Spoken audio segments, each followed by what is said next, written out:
Bismillahirrahmanirrahim. Assalamu alaikum, dear student. We are studying the chapter reproduction of class 10th. Before going toward today's lecture, I would like to repeat our last lecture, which was about the sexual reproduction in animals. Student, in the previous lecture, we have discussed about the sexual reproduction, that it is a type of reproduction in which gametes of the male and female parents fuse to produce offspring. Most of the animals produce new generation by the process of sexual reproduction, in which both the male and female animals make gametes. This process is called gametogenesis. Male and female gametes join with each other and form zygote. Zygote develop into new individual. Gametes are formed by special organ called gonads. After this, we have discussed formation of gametes, which in formation of gamete is called gametogenesis. In animals, sex cells or gametes are formed in organs called gonad. In male, that organ is testes, and while in female, that organ is ovaries. Formation of gametes involve meiosis. Meiosis result in a reduction of the number of chromosomes in gametes to haploid as compared to the diploid number in other body cell. Formation of the male gametes or sperm cell is called spermatogenesis, or formation of female gametes or ovum is called oogenesis. We have discussed the spermatogenesis and oogenesis in detail, that the process of formation of sperm cell is called spermatogenesis. Here you can see the diagram of sperm production, that how sperm cell produce or develop. And after this, we have discussed the process of oogenesis. The formation of ovum is called oogenesis. This was all about the previous lecture, student. Now come towards the today lecture, which is about the fusion of gametes. Student, last lecture के अंदर हमने sexual reproduction in animals start किया था, और उसमें हमने ये कहा था कि सेक्सुअल रिप्रोडक्शन ऐसी टाइप रिप्रोडक्शन की जिसके अंदर मेल और फीमेल गेमीट्स फ्यूज होते हैं और जायगोट बनाते हैं, और वो जायगोट आगे एम्ब्रियो के अंदर डेवलप हो जाते हैं, और इस तरह करते करते तो एक न्यू इंडिविजुअल बन जाता है। लेकिन उससे पहले कुछ प्रोसेस थे कि मेल के अंदर क्या चीज़ बनती है और फीमेल के अंदर क्या चीज़ बनती है। मेल के अंदर जो स्पर्म सेल बनता है उसको हम उस प्रोसेस को हम स्पर्मेटोजेनेसिस कहते हैं, और एक सेल का बनना उसको हम oogenesis कहते हैं, और एक को ओवम भी कहा जाता है। ये तो था हमारा पिछला लेक्चर। और अब इसके बाद मेल और फीमेल गेमीट्स बन गए कि oogenesis भी हो गई और स्पर्मेटोजेनेसिस दोनों हो गई। अब इसके बाद क्या होगा, नेक्स्ट प्रोसेस सेक्सुअल रिप्रोडक्शन का जो नेक्स्ट हिस्सा है उसको डिस्कस करते हैं, फ्यूजन ऑफ गेमीट्स, फर्टिलाइजेशन। दूसरा आप उसको फर्टिलाइजेशन भी कह सकते हैं। सबसे पहले हम फर्टिलाइजेशन को देखते हैं कि फर्टिलाइजेशन क्या होती है। Fertilization is the process in which male and female gametes fuse to form a zygote. कहते हैं फर्टिलाइजेशन हमारे पास एक ऐसा प्रोसेस है जिसमें मेल और फीमेल गेमीट्स फ्यूज़ होते हैं और एक जायगोट बनाते हैं। जायगोट हमारे पास एक सेल होता है, जब मेल और फीमेल गेमीट्स मिलते हैं तो वो जो उनकी रिज़ल्ट में जो चीज़ बनती है उसको हम जायगोट कहते हैं, और ये सेल पे कंसिस्ट होता है। Zygote is the first cell of new offspring which divides by the process of mitosis and develop into embryo. Zygote जो है किसी भी offspring का, जो नया offspring बन रहा है उसका पहला सेल होता है, और जो डिवाइड होता है by the process of mitosis, और माइटोसिस के ज़रिए डिवाइड होता रहता है और आगे एम्ब्रियो के अंदर डिवेलप हो जाता है। Embryo further undergoes developmental changes and become new individual. Embryo जो है वो उसके अंदर further developmental changes होती हैं। developmental changes means कि उसके अंदर इस तरह की changes होती रहती हैं कि वो अपने आप को उस environment के मुताबिक जो है अडाप्ट कर सके। देख उसके अंदर चेंजेस आ जाना कि वो पहले जायगोट था, जायगोट से एम्ब्रियो, और फिर एम्ब्रियो से उसके डिफरेंट जो है वो टिश्यू का बनना, आर्गन्स, ये सारी चीज़ें पूरी, ये सारी की जितनी चेंजेस आ जाती हैं इसको हम डेवलपमेंटल चेंजेस कहते हैं। और इन डेवलपमेंटल चेंजेस के बाद वही एम्ब्रियो एक न्यू इंडिविजुअल बन जाता है, क्योंकि with the passage of time उसके अंदर डेवलपमेंटल चेंजेस हो रही हैं। और चेंजेस के बाद वो एक इंडिविजुअल बन जाता है। Fertilisation is essential step for sexual reproduction. अच्छा, जब हमने एसेक्सुअल रिप्रोडक्शन को डिस्कस किया था उसमें हमने फर्टिलाइजेशन का जिक्र नहीं किया था, लेकिन यहाँ पे सेक्सुअल रिप्रोडक्शन के अंदर जो फर्टिलाइजेशन वाला स्टेप है ये एसेंशियल स्टेप है सेक्सुअल रिप्रोडक्शन के लिए। अगर ये नहीं होगा तो फिर सेक्सुअल रिप्रोडक्शन नहीं हो सकेगी। अब फर्टिलाइजेशन को तो हम ये कहते हैं ना कि एक मेल गेमीट और फीमेल गेमीट जब दोनों इकट्ठे होते हैं, एक दूसरे के साथ फ्यूज़ होते हैं, तो वो जाइगोट बना देते हैं। इस तरह की रिप्रोडक्शन को हम सेक्सुअल रिप्रोडक्शन कहते हैं। तो ये जो फर्टिलाइजेशन है ये एक एसेंशियल स्टेप है। It is essential step for the sexual reproduction, कि सेक्सुअल रिप्रोडक्शन के लिए जो फर्टिलाइजेशन है ये एक एसेंशियल स्टेप है। It restores diploid number of chromosomes in zygote. अच्छा, देखें जब हम गेमीट्स की फॉर्मेशन हमने पढ़ी कि एक सेल भी बन जाता है और दूसरी साइड स्पर्म सेल भी बनता है, लेकिन उसमें हमने एक चीज़ का जिक्र किया था कि इन दोनों के अंदर जो सेल्स हैं, एक सेल है और दूसरी तरफ स्पर्म सेल है, तो इन दोनों के अंदर मियासिस का प्रोसेस होता है। मियासिस मींस कि उनके अंदर जब डिवीजन होती है तो जो क्रोमोसोम्स का नंबर है वो पेरेंट सेल से, यानी कि उसके अंदर अगर 2n है तो वो n पे आ जाता है कि हैप्लाइड में आ जाए। डिप्लाइड था तो वो हैप्लाइड हो जाता है। तो अब ये जो स्पर्म सेल है या एक सेल है तो ये हैप्लाइड, इनके अंदर हैप्लाइड नंबर ऑफ क्रोमोसोम्स होते हैं, यानी कि हाफ नंबर ऑफ क्रोमोसोम्स मौजूद होते हैं। तो ये जो फर्टिलाइजेशन है ये क्या करती है, it restores diploid number of chromosomes in zygote, कि ये फर्टिलाइजेशन जाइगोट के अंदर डिप्लॉयड नंबर ऑफ क्रोमोसोम जो है उसको दोबारा रीस्टोर कर देती है। यानी कि पहले हैप्लाइड हो गई थी, अब ये जो फर्टिलाइजेशन है ये दोबारा इसको रीस्टोर कर देती है diploid number of chromosomes zygote के अंदर, कि अब जब जाइगोट बन जाता है तो वो दोबारा जो है डिप्लॉयड बन जाता है। और ये किस वजह से बनता है, ड्यू टू फर्टिलाइजेशन, कि फर्टिलाइजेशन की वजह से ये जो जाइगोट है इसके अंदर डिप्लॉयड नंबर ऑफ क्रोमोसोम्स दोबारा रीस्टोर हो जाता है। इन एनिमल्स फर्टिलाइजेशन में occur outside the body of male और inside the body of female, outside the body of female and inside the body of female. कहते हैं कि फर्टिलाइजेशन जो है वो एनिमल्स के अंदर वो आउटसाइड भी हो सकती है और inside of the female body भी हो सकती है। लाजमी नहीं है कि वो फीमेल के अंदर ही हो, बल्कि वो outside of body of the female भी हो सकती है। इसके बाद टाइप्स ऑफ फर्टिलाइजेशन को डिस्कस करते हैं। There are two types of fertilisation, one is internal fertilisation and second one is external fertilisation. अब इसका जो क्राइटेरिया है जिस बेस पे हमने इसको दो कैटेगरी के अंदर डिवाइड किया वो ये है कि अगर वो इंटरनल बॉडी के इनसाइड हो रही है, उसकी लोकेशन की बेस पे अगर वो इनसाइड हो रही है तो उसको हम इंटरनल कहेंगे, और अगर वो आउटसाइड द बॉडी हो रही है वो एक्सटर्नल फर्टिलाइजेशन होती है। तो आइए देखते हैं, एक एक को डिस्कस करते हैं। पहले हम एक्सटर्नल फर्टिलाइजेशन को देखते हैं कि एक्सटर्नल फर्टिलाइजेशन क्या होती है और कहाँ पे होती है। There type of fertilisation which occurs outside the bodies of female is called external fertilization। ऐसी फर्टिलाइजेशन जो किसी भी फीमेल बॉडी के आउटसाइड हो उसको हम एक्सटर्नल फर्टिलाइजेशन कहते हैं।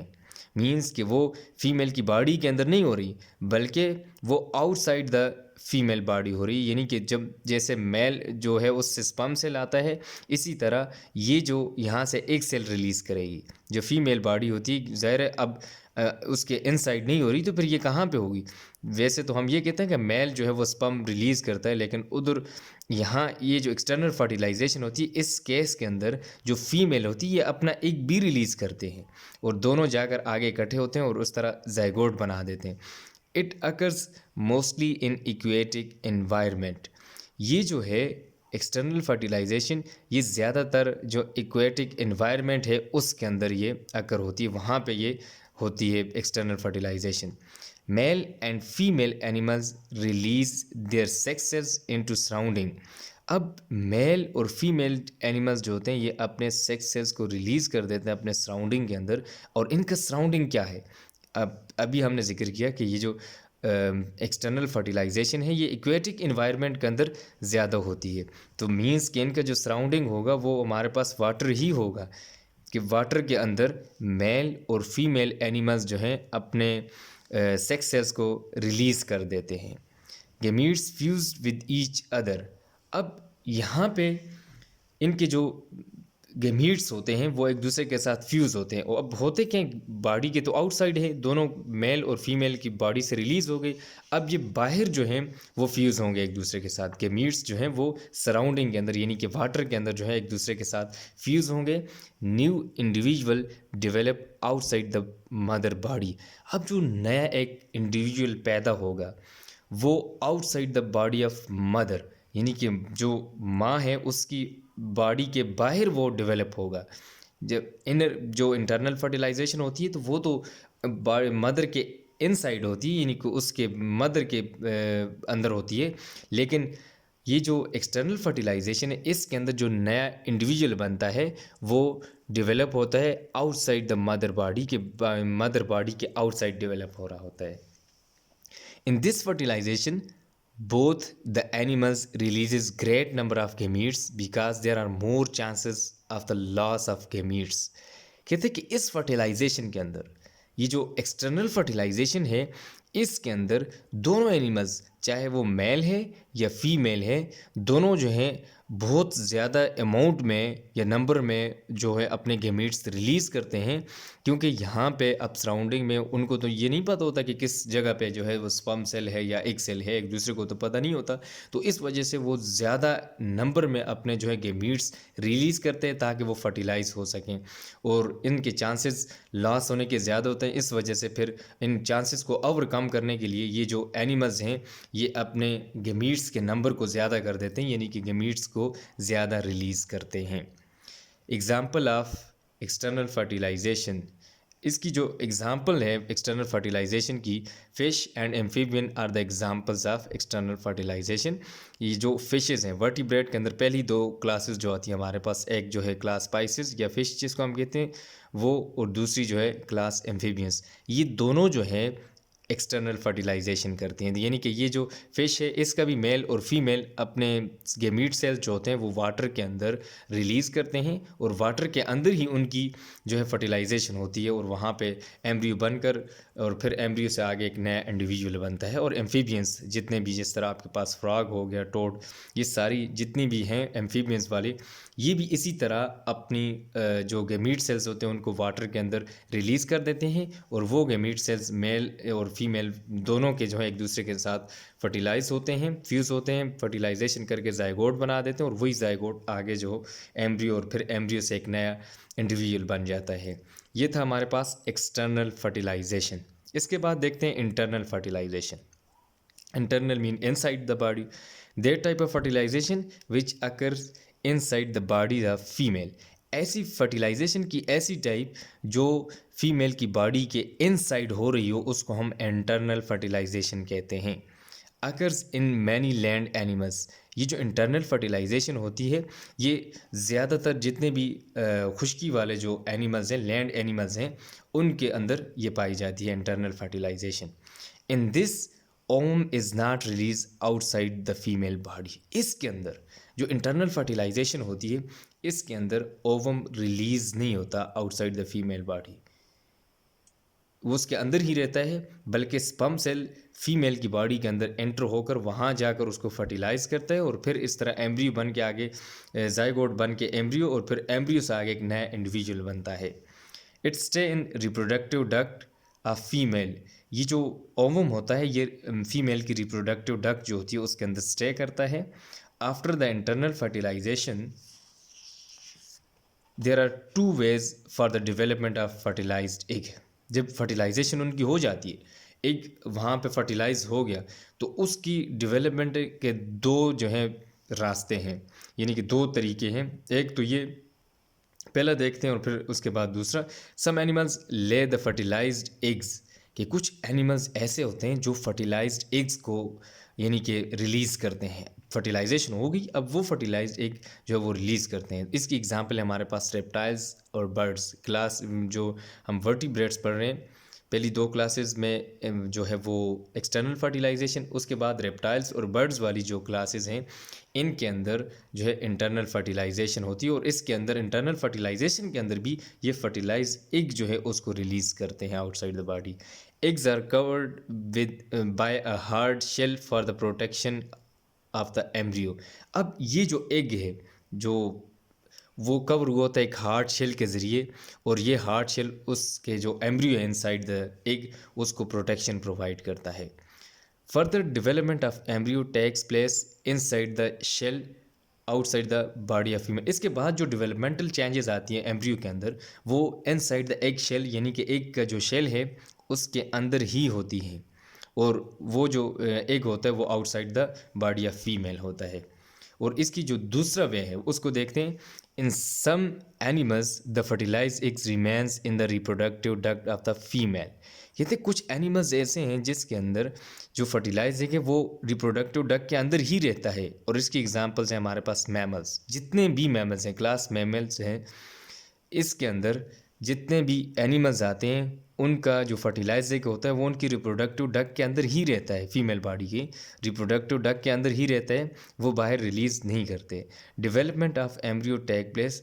अब यहाँ पे जब स्पर्म सेल जाता है उसको फर्टिलाइज करके वहीं पे जाइगोट बन गया, जाइगोट के बाद एम्ब्रियो, और फिर उस एम्ब्रियो के अंदर डेवलपमेंटल चेंजेस होकर एक नया इंडिविजुअल बना देते हैं। In this case extra protection is provided to developing embryo. इस केस के अंदर ये जो दूसरा हमने क्लास मैमल्स के अंदर जो पढ़ा है कि इस केस के अंदर एक एक्स्ट्रा प्रोटेक्शन प्रोवाइड की जाती है एक डेवलपिंग एम्ब्रियो को। जो एक एम्ब्रियो डेवलप हो रहा होता है उसको एक एक्स्ट्रा जो है प्रोटेक्शन प्रोवाइड की जाती है। स्टूडेंट, आज का लेक्चर यहाँ तक है। इसके बाद हम आज का जो लेक्चर था इसको रिकॉल करते हैं, सम अप करते हैं कि आज का लेक्चर इसमें कौन कौन से मेन पॉइंट्स थे और क्या हमने पढ़ा है। Student, today we have discussed about the fusion of gamete. You know that fertilization is a process in which male and female gametes fuse to form a zygote, and zygote is the first cell of new offspring, and embryo further undergoes developmental changes and become a new individual. Fertilization is the essential step for the sexual reproduction. It restores diploid number of chromosomes in zygote. After this, we have discussed that fertilization may be occur inside the body of female or outside the body of female. After this, we have discussed the types of fertilization. There are two types of fertilization. One is internal fertilization and second one is external fertilization. We have discussed that external fertilization is the type of fertilization which occurs outside the body of female is called external fertilization. It occurs mostly in aquatic environment or aquatic animals. Male and female animals releases their sex cells into surrounding gametes, fuse with each other. New individual develop outside the body of mother. In this fertilization, both the animal releases great number of gametes because there are more chances of the loss of gametes. Example of external fertilization is fish and amphibians. After this, we have discussed the internal fertilization, that type of fertilization which occurs inside the body of females. Internal fertilization occurs in many land animals. In this, ovum is not released outside the female body, but it stay in the reproductive duct of the female. After the internal fertilization, there are two ways for the developing of fertilized egg.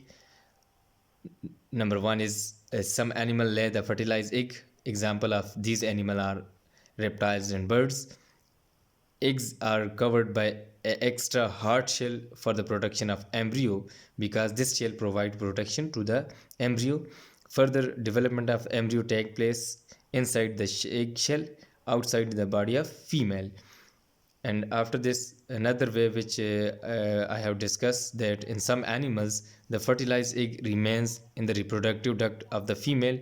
For example, mammals, development of embryo take place. In this case, extra protection is provided to a developing embryo. Student, this was all about the today lecture.